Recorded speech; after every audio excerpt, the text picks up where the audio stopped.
Olá, amigos, de volta aí, retornando às nossas atividades, né? Aula passada, contrato de locação de coisas, fizemos a rápida leitura dos artigos do Código, né? Chegamos a ver que o contrato de locação não tem muita dificuldade, porque o legislador reflete muito o dia a dia, né? O dia a dia que a gente convive com o contrato de locação, não tem nada diferente do que a gente trabalha no dia a dia. Saindo de locação de coisas, agora a gente entra em contrato de empréstimo. E aí dá para a gente estudar os dois ao mesmo tempo, né? Empréstimo pode ser comodato ou pode ser mútuo. Comodato, commodus datum, né? Ou seja, dar em cômodo para uma determinada pessoa. É o empréstimo de coisa infungível a título gratuito. Só lembrando aqui que o conceito de fungibilidade está no artigo 85, né? São fungíveis os bens que podem ser substituídos por outro da mesma espécie, quantidade ou qualidade. São infungíveis, por sua vez, os bens que não podem ser substituídos por outro da mesma espécie, quantidade ou qualidade. Então, comodato, eu empresto o meu automóvel para a pessoa passar o final de semana, eu empresto a minha casa de praia para alguém passar uma semana ou duas, etc. Contrato de comodato, né? Tem aqueles contratos em que são feitos, por exemplo, geralmente em postos de combustível, onde a lanchonetezinha recebe cadeiras, mesas, freezer, né, de uma determinada empresa, com a marca, com o logotipo, aquilo também é contrato de comodato, né? Cria-se talvez, às vezes, até uma pequena obrigação para outra parte. Então, por exemplo, eu posso entregar, olha, vou emprestar um freezer, cadeiras e mesas com a minha marca, desde que você só possa vender a minha marca. Criei uma pequena obrigação para outra parte. Contrato de comodato passou a ser bilateral, imperfeito, né? Tá, enquanto que comodato é empréstimo a título gratuito de bem infungível, o contrato de mútuo, por sua vez, será empréstimo de coisa fungível, ou a título gratuito ou a título oneroso. Tradicionalmente, a título gratuito, hoje em dia, principalmente quando se trata de empréstimo em dinheiro, é muito difícil você imaginar empréstimo a título gratuito. Sempre há cobrança de juros, né? Vou colocar aqui no 4 rapidamente, a gente fazer aqui a diferença entre ambos. Olha, então nós temos contrato de empréstimo. O empréstimo pode ser, por sua vez, comodato,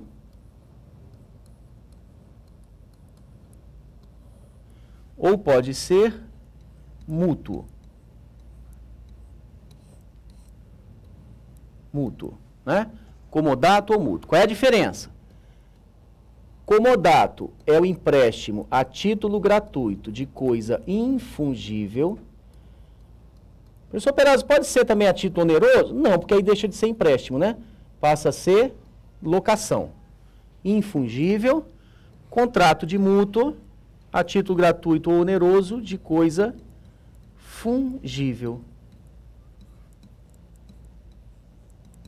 Fungível, né? Pronto, tá aí. Então, por exemplo, se eu emprestei a minha casa de praia a título gratuito, contrato de comodato. Se eu emprestei, sei lá, um sanduíche, dinheiro para uma determinada pessoa, contrato de mútuo, que é a título gratuito. Pessoal, no contrato de comodato, quem recebe o bem, eu vou chamar de comodatário, ele se obriga a devolver este objeto aqui, olha, até porque o bem é infungível. Então, no contrato de comodato, eu vou botar aqui embaixo, olha, não há transferência de propriedade. Se eu emprestei a minha casa de praia para você passar o final de semana, é lógico que eu não estou transferindo propriedade da minha casa. Da mesma forma que no contrato de locação, eu também aqui estou desmembrando a posse, né?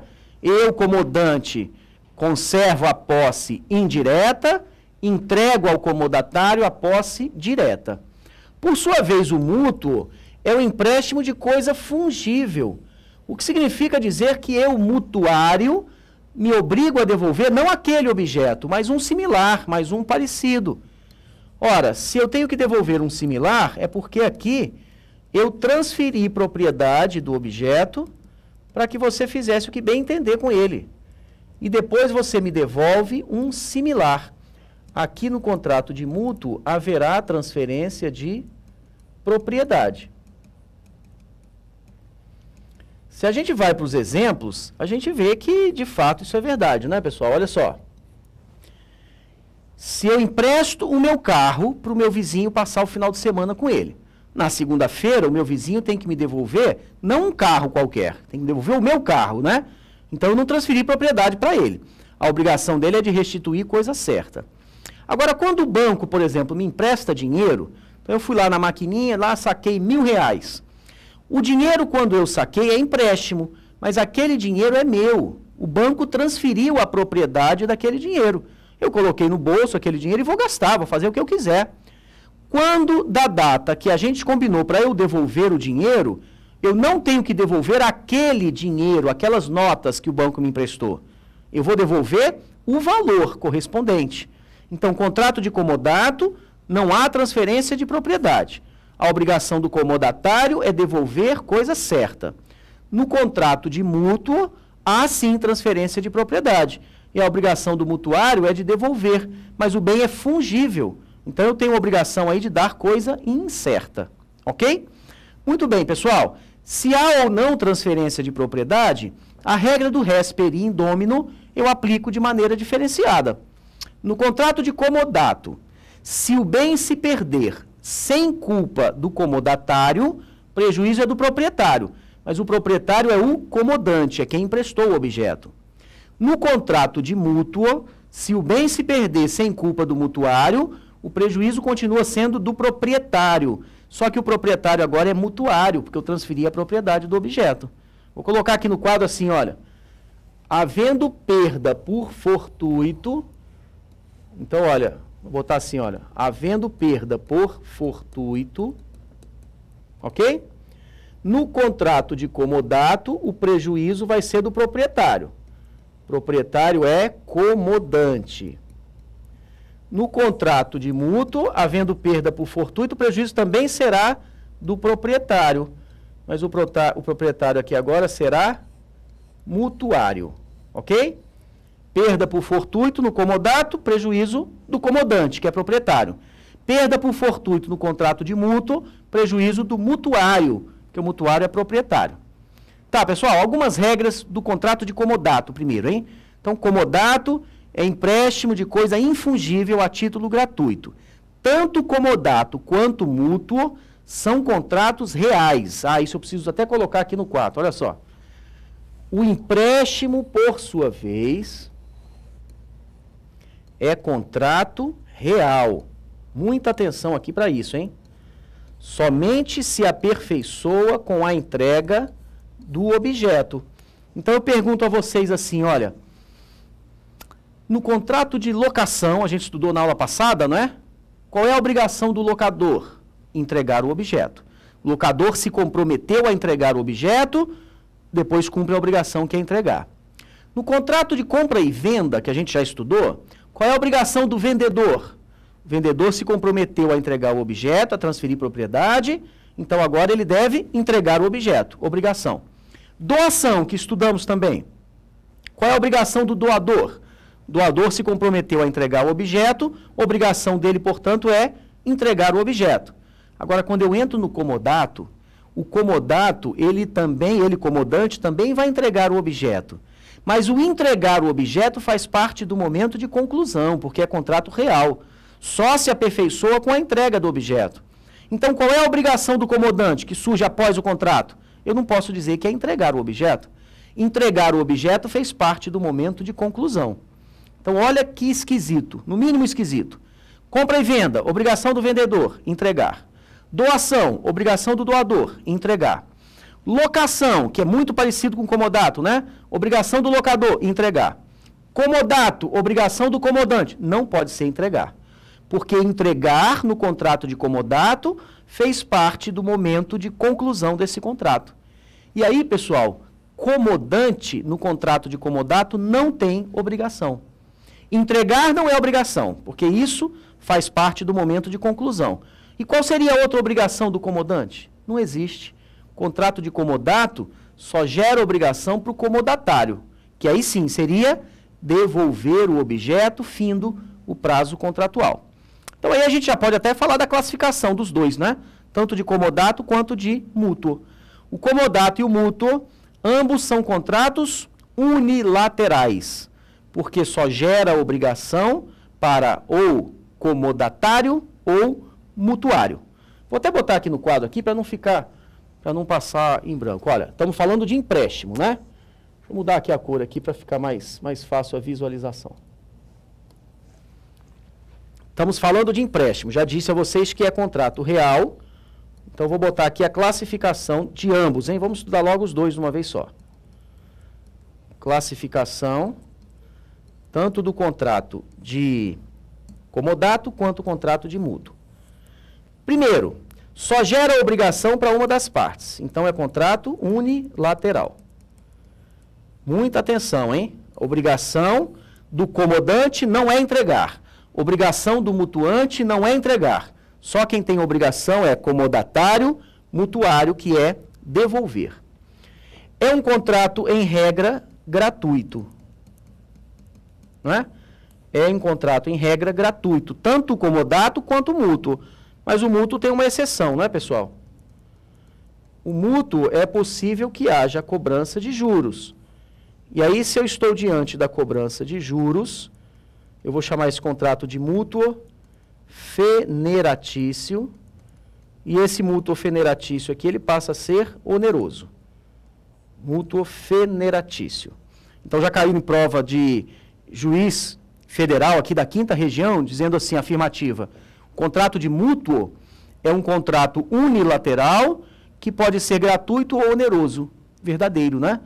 Contrato de mútuo é um contrato unilateral, porque gera obrigação somente para o mutuário, afinal de contas, mútuo é contrato real, e por sua vez o mútuo pode ser gratuito ou oneroso.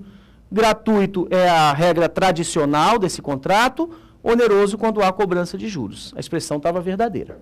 Tá, unilateral, gratuito, comutativo ou aleatório eu não me pergunto, porque essa classificação é dos bilaterais e onerosos. Tá, unilateral, gratuito, importantíssimo, né? Real, e por sua vez não há nenhuma solenidade. Não solene. Prova da OAB já perguntou assim, olha, o contrato de mútuo é um contrato não solene, verdadeiro, mas ele não se presume. Estava correta a afirmativa. Por que ele não se presume, pessoal? Porque se não há nenhuma solenidade para o contrato de mútuo, como é que eu vou presumir a existência? Como é que eu vou provar a existência desse contrato? Apenas eu posso provar por prova testemunhal, é verdade, né? Até 10 salários mínimos, admite-se prova exclusivamente testemunhal. A partir de 10 salários mínimos, a prova testemunhal ela só corrobora, mas eu tenho que ter início de prova material. Então, o que acontece com certa frequência? Eu tenho um parente meu que está passando por uma certa necessidade, e aí eu digo a ele assim, olha, vai lá para a minha casa de praia, fica lá morando à vontade, eu te empresto, você vai lá plantando, fazendo alguma coisa, cuidando também da casa, e aí eu te ajudo e você acaba me ajudando também. Tá, então eu estou fazendo empréstimo, né? É contrato de comodato. Contrato de comodato é não solene, então pode ser verbal, como de fato eu fiz. Só que o meu parente foi lá para aquela casa, ficou morando um certo tempo, e aí, mais precisamente, 15 anos, que era o prazo que ele já estava morando lá no meu imóvel, ele começou a se achar proprietário do imóvel. Então ele começou a pensar assim, olha, quer saber de uma coisa? Eu já estou morando aqui há tanto tempo e eu acho que eu já adquiri a propriedade desse imóvel pela uso capião. Muito bem. Acontece que se eu tenho contrato de comodato, o comodatário nunca vai adquirir propriedade pela uso capião. Porque a propriedade, para ser adquirida através da uso capião, a posse deve ser uma posse injusta, né? E no contrato de comodato eu entreguei a posse, então ele tem posse justa. Ele nunca vai poder usucapir. Ele só vai poder usucapir no dia em que ele se insurgir contra a posse. Ele vai dizer assim, a partir de hoje eu me acho proprietário. A partir desse momento, a posse que ele tinha passou a ser uma posse precária. E a partir desse momento é que começa, em tese, correr um prazo para uso capião, né? Então, tudo bem, ele começou a se intitular proprietário e eu disse para ele, olha, quietinho aí que você é comodatário. Eu emprestei o objeto, você não pode usucapir. Ele vai dizer assim, não, eu nunca fui comodatário, não. Eu vim para cá, a minha posse era clandestina, eu entrei devagarzinho, você não falou nada, eu fui ficando, a minha posse foi mansa e pacífica por mais de 15 anos, sou eu proprietário. E aí a gente vai discutir em juízo sobre a existência ou não do contrato de comodato. Se eu provo a existência do comodato, ele não usa o capil. Se eu não consigo provar a existência do contrato de comodato, aí a posse dele era clandestina, injusta, portanto, e talvez já tenha transcorrido o prazo da uso capião. E agora? Como é que eu vou provar em juízo que existia um contrato de comodato entre nós? Ah, eu posso provar com a prova testemunhal? Depende. Geralmente o meu imóvel, a minha casa de praia, vale mais do que 10 salários mínimos. E aí eu preciso de ter início de prova material. Qual é a prova material que eu tinha do contrato de comodato? Não tinha. Porque o comodato é empréstimo a título gratuito. A locação eu vou provar com os aluguéis, com recibo, por exemplo, né? No comodato, não. Então eu posso levar 30 pessoas, todas dizendo que havia um contrato de comodato. Mas acima de 30 salários eu tenho que ter prova material. E aí eu vou acabar não tendo. E por não provar a existência do comodato, talvez aquele meu parente distante que eu estava tentando ajudar, talvez ele possa conseguir usucapir o imóvel. Então, o contrato de comodato, ele é não solene, admite inclusive que seja feito de forma verbal, mas ele não se presume. Em outras palavras, a doutrina quer dizer assim, olha, o contrato de comodato pode ser verbal, mas é bom que você faça por escrito, né? É bom que você faça por escrito para evitar lá na frente a uso capião. Muito bem, pessoal. Unilateral, gratuito, real, não solene, pronto, podia colocar aqui também, por exemplo, típico, né? Contrato típico, enfim, típico porque está previsto na lei. E aí todos esses que nós estamos estudando aqui serão, obviamente, logicamente, contratos típicos. Muito bem, algumas características do comodato, pessoal. Eu disse a vocês que o comodato é empréstimo de coisa infungível, então em havendo perda ou deterioração do objeto sem culpa do comodatário, prejuízo é do comodante. Afinal de contas, comodante é proprietário, não é? Mas no comodato temos uma regra específica. Ora, o comodato ele se assemelha muito com a locação. Só que na locação eu estou pagando para usar, no comodato eu estou usando de graça, né? Tanto que comodato é empréstimo de uso, enquanto mútuo é empréstimo de consumo. Tá, olha só. Se eu no comodato estou usando de graça, eu também tenho que conservar a coisa como se fosse minha, é claro. Mas vocês concordam que no comodato eu tenho que conservar a coisa mais do que conservaria no contrato de locação? Porque na locação eu tenho que usar a coisa, cuidar como se fosse minha, mas eu estou pagando para usar. No comodato eu tenho e posso usar, tenho que cuidar como se fosse minha, mas eu estou ganhando a título gratuito, a posse, não é? Então, no comodato, em tese, eu teria que cuidar das coisas ou dos objetos que me foram dados em comodato mais do que eu cuidaria dos meus próprios objetos. E aí o legislador diz o seguinte, olha, no contrato de comodato, talvez o comodatário possa vir a responder pelo fortuito. A regra é que ele não responde, porque quem fica no prejuízo pelo fortuito é o proprietário. O proprietário é comodante. Mas o comodatário poderá vir a responder pelo fortuito se no fortuito ele abandonar os bens que foram dados em comodato na busca de salvar os seus próprios bens. Aí ele responde pela perda do objeto. Interessante, não é? Olha, no comodato eu devo cuidar do bem como se fosse meu. Mas, na verdade, eu devo cuidar, mas eu tenho que ter um cuidado melhor do que eu teria com os meus próprios bens. Então há essa previsão que é específica do contrato de comodato, hein? O comodatário, não sendo proprietário e não estando em mora na devolução do bem, ele poderá vir a responder pelo fortuito. Quando? Quando no fortuito ele abandonar os bens que foram dados em comodato na tentativa de salvar os seus próprios bens. O contrato de comodato também tem uma outra característica interessante. Se o contrato de comodato é um empréstimo de uso, logicamente que o comodante não pode pedir o objeto de volta antes do término do contrato, né? Ainda que eu tenha emprestado a título gratuito. Mas se eu emprestei para usar, eu não posso pedir a qualquer momento de volta. Então, em regra, o comodante deve aguardar o término do prazo, a não ser que ele prove em juízo a necessidade que ele tem na retomada do bem. Então, por exemplo, emprestei a minha casa para uma pessoa morar pelo prazo de 1 ano. Só que durante esse prazo, eu fui despejado do imóvel onde eu morava a título de locação. E eu estou no meio da rua. Então, como é que eu vou ficar no meio da rua tendo um imóvel emprestado para outra pessoa a título gratuito? Então, eu vou provar em juízo a necessidade premente que eu tenho da retomada imediata do objeto. Regra geral, o comodante tem que aguardar o prazo, mas em determinada situação, em provando a urgência, ele pode pleitear a retomada do bem. Lembram de locação da aula passada? Se o locatário estiver em mora na devolução do bem, ele vai pagar o aluguel que o locador arbitrar, não é isso? É o chamado aluguel pena. Aqui no comodato tem a mesma redação. O comodatário, em mora na devolução do objeto, pagará ao comodante um aluguel que este arbitrar. O que não transforma o contrato de comodato em contrato de locação, hein, pessoal?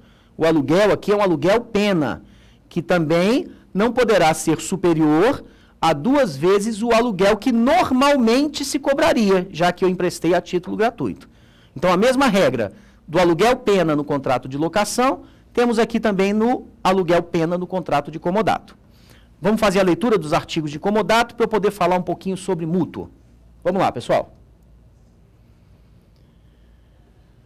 Então, olha, empréstimo, né? E o empréstimo pode ser comodato ou mútuo. Então, vamos analisar primeiro o comodato.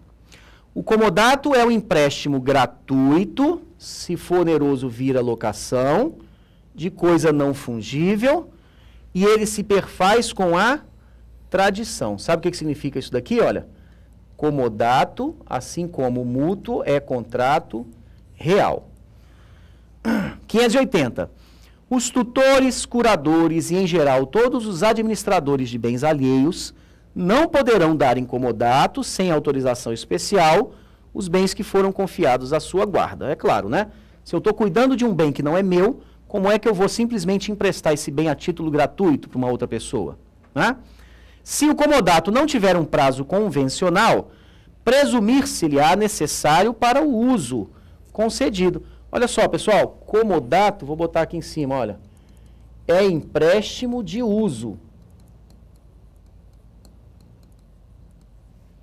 Comodato é empréstimo de uso. Então, eu não posso pedir o bem antes da hora, né? Então, se o comodato não tiver um prazo, eu tenho que saber qual é o necessário para o uso. Sei lá, vamos supor que eu emprestei alguns tratores para que o meu vizinho pudesse fazer a colheita. Não estipulamos um prazo para devolução. Qual seria o prazo? Com o término da colheita, né? Não posso pedir antes disso. Então, não podendo o comodante, salvo necessidade imprevista e urgente reconhecida pelo juiz, suspender o uso e gozo da coisa emprestada antes de fim do prazo convencional ou então, se estiver determinado aí pelo uso outorgado, né? Muito bem, 582. Obrigação do comodatário, né? O comodatário é obrigado a conservar como se sua própria fora a coisa emprestada. Não é nem como se sua própria fora, não, é mais do que isso, né? Não podendo usá-la senão de acordo com o contrato ou a natureza dela, sob pena de responder pelas perdas e danos. Até aí tudo bem. O comodatário constituído em mora, além de por ela responder, ou seja, ele vai responder através da perpetuatio obrigações. Vejam vocês que aqui, perpetuatio obrigações, né? Vejam vocês que aqui, o legislador começa a repetir a regra geral da teoria geral das obrigações, né? Específica para determinado contrato. E ele pagará até restituir o aluguel da coisa que foi arbitrado pelo comodante. Aí eu falei para vocês, né? Esse aluguel aqui é o chamado aluguel pena, que não poderá ser superior a 2 vezes o aluguel que normalmente se cobraria pela coisa emprestada. Se correndo risco o objeto do comodato, juntamente com outros do comodatário, antepuser este a salvação dos seus, abandonando o do comodante, responderá pelo dano ocorrido, ainda que se possa atribuir a um caso fortuito ou força maior. Esse artigo aqui é importante, hein, pessoal? O comodato, repito, é o único contrato que o comodatário, apesar de não ser proprietário e não estando em mora na devolução do objeto, pode vir a responder pelo fortuito. Quando? Se ele abandonar os bens que foram dados em comodato na tentativa, na busca de salvar os seus próprios, né? Então, por exemplo, emprestei vários objetos de arte para que essa pessoa colocasse em exposição numa galeria. Acontece que durante a exposição, uma inundação, por exemplo, está arrastando, devastando toda a galeria. E aquela pessoa começou a salvar, ou seja, abandonou os objetos que eu emprestei para ela a título gratuito, tentando salvar os seus próprios objetos. Nesta situação, ela, apesar do fortuito, vai responder pela perda desses objetos. É o que está dizendo aí no 583, né? Então, se correndo risco o objeto do comodato, juntamente com outros do comodatário, se antepuser este a salvação dos seus, abandonando do comodante, responderá pelo dano ocorrido, ainda que se possa atribuir a um caso fortuito ou a força maior. 584.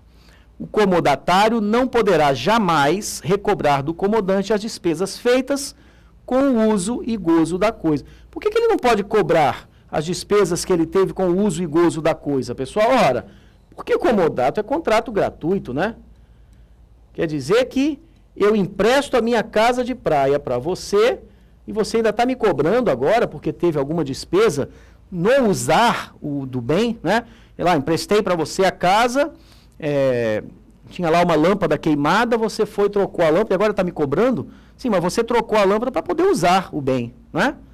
Tá, e 585, se duas ou mais pessoas forem simultaneamente comodatárias de uma coisa, ficarão solidariamente responsáveis para com o comodante.